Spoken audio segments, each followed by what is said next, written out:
What's good, YouTube? It's your man BG Tech Life. Today I want to talk about the Samsung Galaxy Z Flip 4. Now I've had the Z Flip 4 for about a month, and it's time to get into exactly what this device is. Now I think I figured it out, right? Samsung is the foldable maker as far as the United States go. Samsung has control of the foldable market.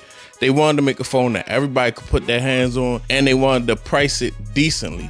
And even though it's $1,000, that's a lot of money, but you got trade-ins and you got phone leasing, so people can get their hands on this device if they really want to. Now, with that being said, to make a foldable device, to make a phone fold, and have a lot of concessions that you have to make as far as the engineering of the phone. A phone that you buy at $1,000 price point, a straight slab of glass phone, a traditional phone, may have better specs and work better than the Galaxy Z Flip 4, because the Z Flip 4 ultimately has the flip in half, and like I said, concessions have to be made. What I figured out here is an equation. Foldable phone plus mid-tier specs equal a flagship phone.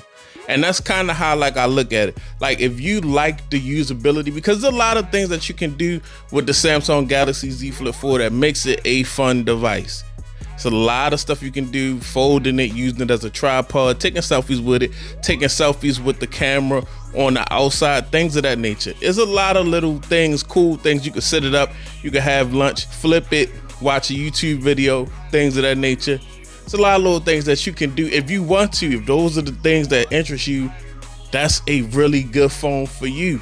Now, with that being said, if you're not interested in that, this is a device that you're making concessions for just to have those abilities, then maybe it's not the phone for you, because you have to really want a foldable compact phone to buy a Z Flip 4, because what you basically getting is a mid-tier phone. You're getting a S22 FE type deal as a phone, and which is, let me not get it confused, not a bad phone. Today, yes, the super premium phones that's $1,200, $1,100, things of that nature, yeah, we have those. But these phones that's between $600, $800, things of that nature, they're not bad phones at all. They're really, really good. They're so good that people are even wondering if it's worth buying super premium devices. Like, they have to find reasons and features to put on those devices to make people jump and buy those super expensive devices, because mid-tier devices are really good. And that's what I feel like the Z Flip is a mid-tier device as far as specs, as far as the screen, the size, things of that nature. If you like a flip phone, the idea of having a super compact phone, and you're okay with having a phone at mid-tier specs, and you're not looking for, oh, I'm going to put this phone up against the S22 Ultra, I'm going to put this phone up against the iPhone 14 Pro Max. It's not that. It's not that. I can put this phone up against what, as far as the phone and the usability, it's comparable to like just the $600 to $800 phone, and then you put that $200 tax on there, or $300 tax, whatever, because it folds, and they had to make it work. So that's how that works. I feel like the more that people use it, the more people are going to like it, because it is some little cool things that you can do with the device that you can't do with any other device. It's in a whole class of its own. But as far as just the experience, it's still a good device, a good experience. It's not the best.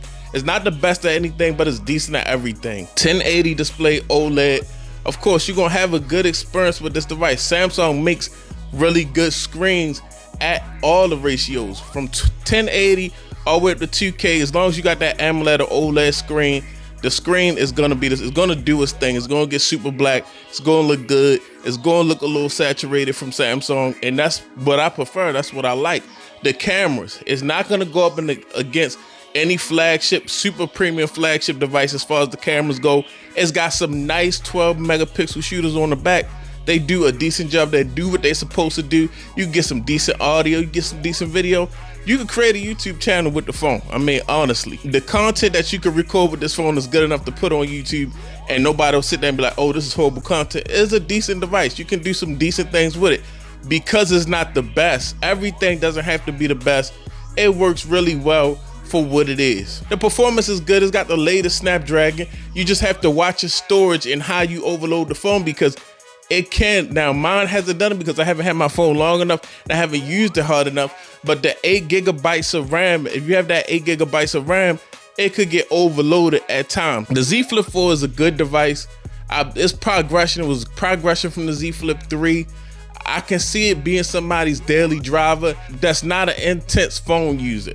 If you use your phone casually, yeah, the Z Flip 4 is definitely a dope device, is a dope idea. It's just some concessions that you're gonna have to make because it is a foldable. You're not gonna get the same specs as $1,000 phone that doesn't fold and a $1,000 phone that folds. You're getting the $600 to $700 phone and then it folds in half. Whatever magic Samsung had to put into the device to make it fold, it's gonna cost you. That's how I look at it after a month with the Samsung Galaxy Z Flip 4. It's your man BG Tech Life.